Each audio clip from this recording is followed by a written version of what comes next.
Welcome, everyone, to the Coaching to Flourish podcast. I am your host, Raj Anderson, Executive Life Coach and Coach Assessor. And I'm really excited today to be here with John Andrew Williams, the founder of Coach Training EDU. What is happening in your world this week, John? Just a lot of, I feel like a lot of growth, a lot of business growth. It's been anytime you're entrepreneuring, businessing, doing these things, there's definitely a cost to doing business where there are business lessons that you have to learn. Sometimes you learn them the hard way. Sometimes you learn them through stories or through, just being really on top of it. So there's a little bit of that going on. And at the same time, there's a lot of projects that we have been putting all this energy and work into that are coming to fruition this month. And it's amazing. Like it's dreamy, and not in the sense of, a dream that's not, that's always out there, but dreamy in the sense of it's a remarkable experience to have a dream of something in your mind that you want to have accomplished and then have it accomplished. That's a lot of the state that I feel like I've been playing in both of those spaces the last couple of weeks. That's exciting, John. What should we be looking out for then from Coach Training EDU? The Coach Client Marketplace app is near completion, and when that comes out, I will be shouting from the rooftops and doing all those kinds of things. So that's there. We have a slight rebrand on the Coach Training EDU website that will also have on the Academic Life Coaching website, and just a lot of really a lot of media things too. I've been diving back into the research, which is it's a good space for me to play in. And I just have so many ideas that I've been playing with recently that So all these things have contributed to a foundation of extreme excitement. So watch this space, coaches. Let's see what's coming. And this has been an inspiration for me, John, as well. I think even the last few months, as we've been talking about, you talked about doing and dreaming, it's helped me to shift my mindset around doing. I've been doing a lot, but just actively creating that space to dream. And some of the things I've been talking to other people about and thinking about as well is that intentionality piece. So we talked briefly, or you talked last session when we met, around learning loops. So I have some curious questions today around behavior change. And I saw this great quote from Megan Galloway, who's from Campfire, and she says, behavior change doesn't happen without intentionality. And then she went on to share a model, which was teach, experiment, and coach. And it made me think about the work that we do at Coach Training EDU and my experience of that. So how does Coach Training EDU implement that type of methodology into the programs? I'm going to riff for a little bit because I've been in it with reading at nighttime, reading the little ones to sleep. I have a routine where we read the usual nighttime bedtime books, and then there's been a couple, we'll call them science, physics books that I've been into, and I've also been listening to an audiobook, Algorithms to Live by Brian Christian and his co-author. So basically, how this works, and I'll start with Algorithms to Live by. What computer scientists are finding out is there is a link between space and time, which physics says yes. Like Einstein's theory of relativity, space and time are connected. Time, space can be warped, time gravity. The insight that I've been playing with a ton is what computer science says is that there's also certainty is related to space and time. So how this would look is, let's say that you are starting a business. You have you have a new website, you have calls to action, you have word copy. You want to be certain about how many people are going to, respond to your call to action. How many new inquiries are you going to get? So the idea is you can spend time, and you can have, basically space, energy go into finding out with more certainty how many leads you're actually going to get. And when you start to think of, certainty in relationship to time and space, then I mean, I've been playing with this idea for the last 2 weeks. And so the idea is, planning out the perfect vacation. Like, what is the optimal vacation? How certain can you be your planning of your planning that you're putting into it, how much time and energy you're putting into the planning of it is actually going to be certain that you're going to have the experience that you want to have. And so this idea of certainty in business and all of this is the question then that's posed to us is when you're looking to establish something or start a business, how much energy, time, and space do you want to put into the pre-process, the market research, the analysis, like all of those kind of things? It's all guessing. How much time and energy do you want to put into that versus just simply trying stuff out and taking measuring it and doing sampling and just playing in life, but then looking at what are we learning about ourselves? What's the next insight from here? And so it's it's a balance play between those two. And I think for myself, when you're looking at business from this perspective, I have always built my business, built this business, built this organization from a standpoint of let's try it. Let's put this out there. Let's do it. Let's do the thing, get the feedback and make it better. So the feedback loops become, you're looking to create those feedback loops to be as small as possible. And this is big. This is basically baked into the philosophy of our training. Our whole organization is let's try something out, measure it, and make it better. So we're very much into that. Let's dive in. And I have always thought from my mind that is a suboptimal strategy because in my mind I have elevated the no, let's do market analysis, let's do all the research, let's try to make educated guesses, let's try to figure this thing out before we even roll anything out. Now I'm seeing no, there's a balance for sure. But all of those coaches, all of the people who are trying something and are open to feedback and willing to make it better, that's actually extremely optimal strategy for long-term success.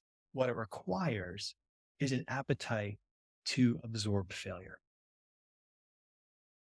and to embrace failure. But when you look at flow, being in a state of flow, you actually, in a state of flow, have to have opportunities for failure, or else flow doesn't happen. If you know for sure you're going to get the thing, then you take it for granted. You don't get the same feels. You can't get the same zone. You can't get that same level of intense focus. You can only get that if you're giving yourself opportunities for failure. So this is all baked in. And what's wild to me is reading little ones to bed at 10 o'clock at night. I'm reading this book going, oh my gosh, there is scientific, mathematical equations that link this all together. Wow. And here we are as coaches experiencing this theoretical in the very real conversation between people. That's what I've been playing with the last couple of weeks. I love your energy on this, John. It's just this energy around also playing and experimentation. I know you talk about that a lot.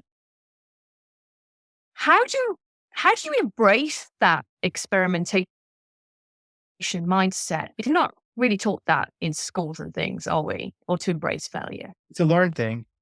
It's a learned thing. I have a dear high school buddy. We were in our friends since basically middle school. And we were in our early 20s. I was visiting him and I left my favorite jacket, my favorite blazer at this other friend's house. It was a party and it was gone. I just feeling super sad about it. And this was a time when every $20 mattered and this thing was more than that. And I was thinking, feeling so bad. And then his name was Greg. And Greg said, you know what? That's just the cost of doing business. Cost of doing business. And it really struck me. And the idea is You can't, if you're in business, there has to be an element of being comfortable with waste, being comfortable with suboptimal things, being comfortable with some significant setbacks, thinking, yeah, that's a setback, but it's the cost of doing business. And you learn from it, you move on from it. From a standpoint of school, what would happen in school is that would be an F. If it, be on F. And to recover from that, you have to do all sorts of things. And you might not be able to recover from that to get to an A. But if you go back to sports psychology, if you look at, some of the professional athletes, what they talk about on the field, they often talk about having a very short memory in as a competitive advantage, thinking, okay, like if I failed, if I did something bad, I need to forget about it and start over and like rinse and repeat. So it's developing that sense of rinse and repeat that it's just costing you business. Something didn't go my way. And can we absorb the loss? Absolutely. Am I happy about it? Man, at the time I was like less happy. And as we're moving forward, I'm like, man, so it becomes uh, the capacity to absorb loss becomes a lot bigger, and it becomes a quicker kind of emotional processing that also, because of that, you're also focused on these things are happening in the future. This dream is coming into reality. If this dream comes into reality, the past disappointments are not even a speed bump. They're just like a buckle in the road, just like that's it. And it's behind you. So why are you focusing on it when there's this amazing vista in front of you? And that's where a lot of this comes into play. But you use the bits, you use the little bumps to learn from, and play with it. And if you approach from mindset, you can even still mess with it a little bit, but it's all about mindset. And it sounds like that capacity to absorb loss is what helps us to build resilience as well, doesn't it? What's the connection there for you? So getting back to intentionality. So this is where I've been playing, right? This is the space I've been playing in. So let's say time, space, and certainty are linked, right? They're mathematically linked from a computer science, quantum physics, even Newtonian physics. They're linked. And if you're also looking at the idea of intentionality, our consciousness, our ability to think, to put things together, to imagine something that has not yet existed. That is that I feel like that's the fourth element of now. What do you want? What is it you want to be certain of? So there's an intentionality there. And now you're looking at growth mindset. Like, how do you implement that? It's the intention is to learn. The intention is to become better. The intention is to continually put in the work of what needs to happen. This is the space. That's when like you're really embracing a growth mindset, is when you have an intention to create certainty, to spend your time and space and energy towards a certain direction for the sake of learning. That's the beauty. I feel like that's the golden space. And what practical tips would you give people to be more intentional? Because people get very busy, or there's just so much pressure and there's so much comparison out there. I know you've done like social media detox and all the rest of it I before. mean, I mean, probably the worst person to talk to. I give myself a year, a whole year. I'm in month 4 of no infinite school, and it feels so clear. Like they're definitely there. It's there's definitely a capacity. Like, I know I'm pushing and working as hard as I possibly can, and given challenges, like in the past, I think my past self, when I had a habit of infinite scroll, would have found refuge in that infinite scroll. Would have spent, I don't know, a lot of how many minutes in each day in the past months in that space. But I really think about it, it would add up. And I think that it would enable me to avoid things that would only have made it worse. if I, to avoid it, after the whole shame cycle of, well, why did I waste that 10 minutes, the 20 minutes, the hour in that space, that all of that shame energy just doesn't exist. And instead it's more of I allow myself to just stare out the window, drop notes in my note thing. And yeah, but I also have a very strong buddy system where I have, people who are, they tell me if something big happens. So I think you can only do this if you have a buddy who you trust to tell you what's happening in the world. And I know it's only for a short period of time. I'm really curious in designing intentionally when I get back into it, how I get back into it, what structures I put in place to act as guardrails for it. Be curious. But from a standpoint of intentionality, how to do this people during the day, this is the work of coaching, creating structures, mental, emotional, physical structures, so that you can, yeah, do this consistently on a daily basis. And getting curious, isn't it, in terms of why am I seeking refuge in the infinite scroll? I heard you say, what am I avoiding when I am in this space? Or, for me in the past, been what fear is showing up. There was a fear of actually playing big or stepping forward. I see you gazing out the window. John. I know. I'm trying not to. There's just a huge flock of pelicans that fly through here once a year, and they just arrived. We're talking maybe 300 pelicans are outside the window, right? Like they're like maybe 50 right there, but I'm pretty sure if I go out the front yard, I'll see 200 pelicans out there. Wow. It's one of the most amazing. Like I remember seeing it the first time 3 years ago. It was one of the most amazing sights of nature I've seen for in real time. There's And always birds out there. what's pelican? What's pelican energy? I don't Yeah. What does that represent for you? know.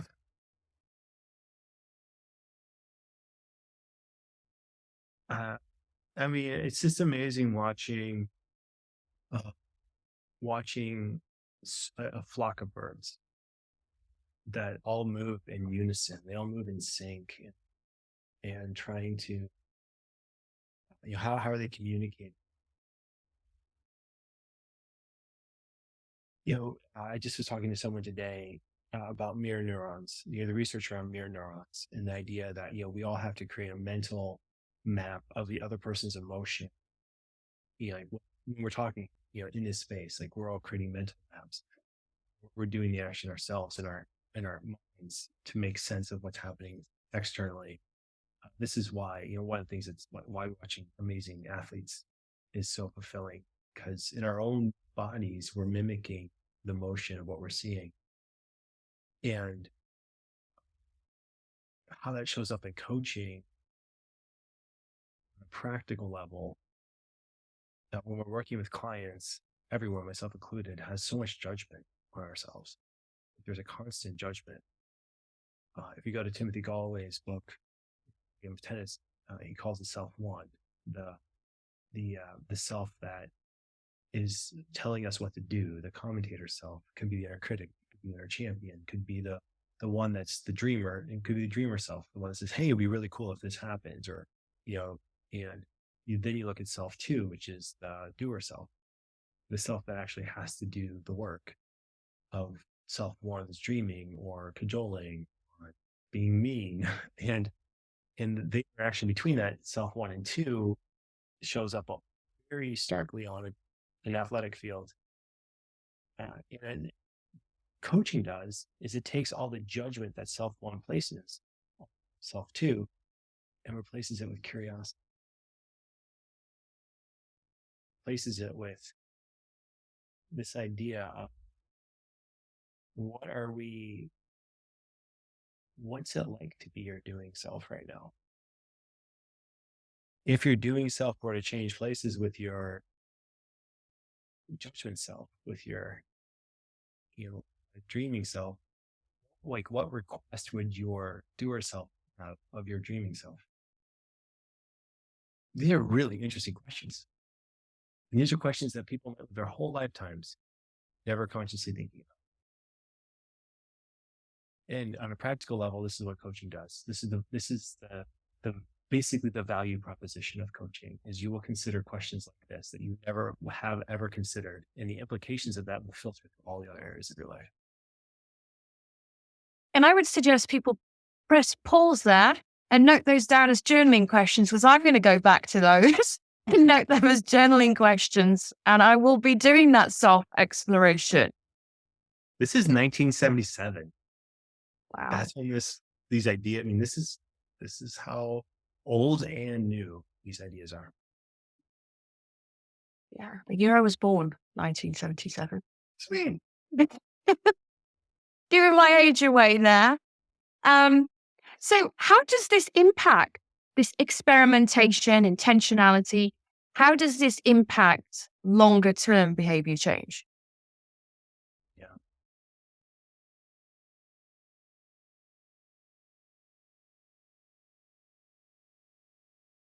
I've seen it in a couple ways. Work with clients. I've seen it myself too.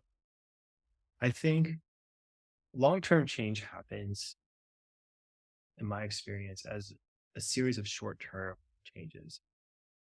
Like for instance, the infinite scroll, like letting that go, came from a frustration of realizing I'm going to try it for one day. Then I'm going to try it for 2 days, and then those 2 days became 3 and 4. Then it became a week. Became well, let me try another week. And it's always this, in my experience, my best behavior changes are we try this for this short period of time. That's been one strategy that I've used fairly successfully in a couple of different areas. The other one, and I've seen it work with clients too. For instance, there was one client I was working with, really frustrated with the cleanliness of his dorm room. And we came up with a system of, spending, let's say, I think it was 2 hours on a Saturday, or he had a specific time once a week that he would basically spend this time intentionally cleaning. And he was to look forward to it. And having a coach to hold him accountable to it as well was extremely valuable because you say it out loud. You get to it. You say, yeah, I'm going to be doing this. And that's the other thing I've seen work is some sort of outside commitment. And the research backs this up too. That if you have a specific action step, time and space that you're going to do it, it's on the calendar, you've told someone you're going to do it, someone's going to ask you if you did it, and it's something that you are doing from the standpoint of, let me do this action step so I can learn more about myself, most likely that's going to lead to a long-term change. It's a great message there for coaches to think about, isn't there? Our role as coaches, yes, is that accountability. We're also creating spaces for experimentation for our clients. I know that working with my own coach, things have changed. Either goals I had initially set, the things that I thought that I wanted, I went away and experimented and learned about myself, understood myself better, and thought, not really what I wanted anyway. But I experimented with it and now I've learned from it and now I've shifted direction, uh, have a deeper understanding of who I am as a result of experimentation, some epic failures kind of that I have had that I can laugh about, um, which actually has redirected me in my path and my business as well as a result of that. So I think sometimes coaches feel such a pressure to help their clients get an answer really quickly or fix the problem really quickly. Yet here we're talking about the benefit and the impact of experimentation and seeing what works for you or what doesn't. Absolutely. Absolutely. In when At what point in time did you feel like you trusted the insight to carry the water of behavior change? That's a great question. I I think it was understanding myself at that deeper level. One was also for me is acknowledgement of what I've achieved, my strengths. I've overcome a lot of adversity and I've built up that resilience model. And as I said, I've talked about epic failures, really like losing business and partnering with people and lost a nonprofit organization. And didn't know anyone when I moved to the US. And I figured out ways out of that. So I think that acknowledgement and recognizing that I've overcome adversity many, many times before. And what was it about that? And what was it about me that helped me to overcome that adversity and that resilience? And then I think the other thing for me is just being really true to myself. I know that if I put my head on the pillow at night and I know that I have done my best, whatever that looks like, I've not intentionally gone out my way to hurt anyone, I am being honorable and having that impact, I can trust me. The most important thing that I've learned and has helped me so much in all of this is knowing that I've got my own back. I have my own back. I'm not going to let myself down.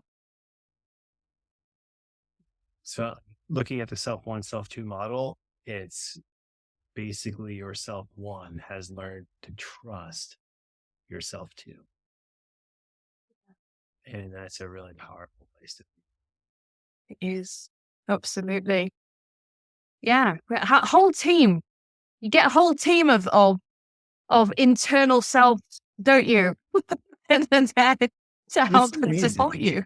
It's amazing. And there's so much literature, even throughout the ages, that support this kind of work, from Marcus Aurelius, looking at the idea of, building up an internal, how do I say it, like an internal fire that is able to take setbacks and obstacles. And instead of having that setback and obstacle smother the fire, but to have the fire roaring so big that it uses setbacks and obstacles. This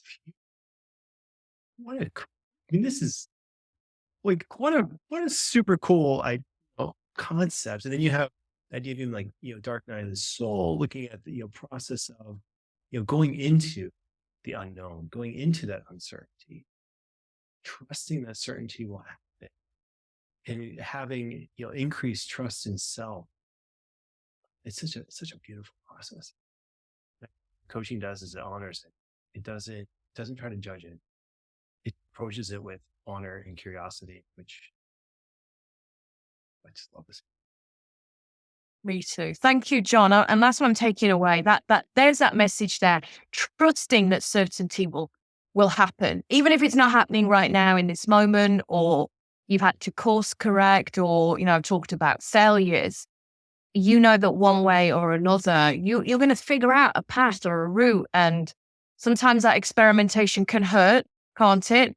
And sometimes it's filled with joy, but it's part of the process. Thank you so much, John. Thanks for creating the space. Thanks for everyone listening. Absolutely. Thank you to everyone listening, sending your questions. We won't be here next week. It's July the 4th. But we look forward to seeing you the week after, for sure. Thanks a lot, John. Bye. Yeah.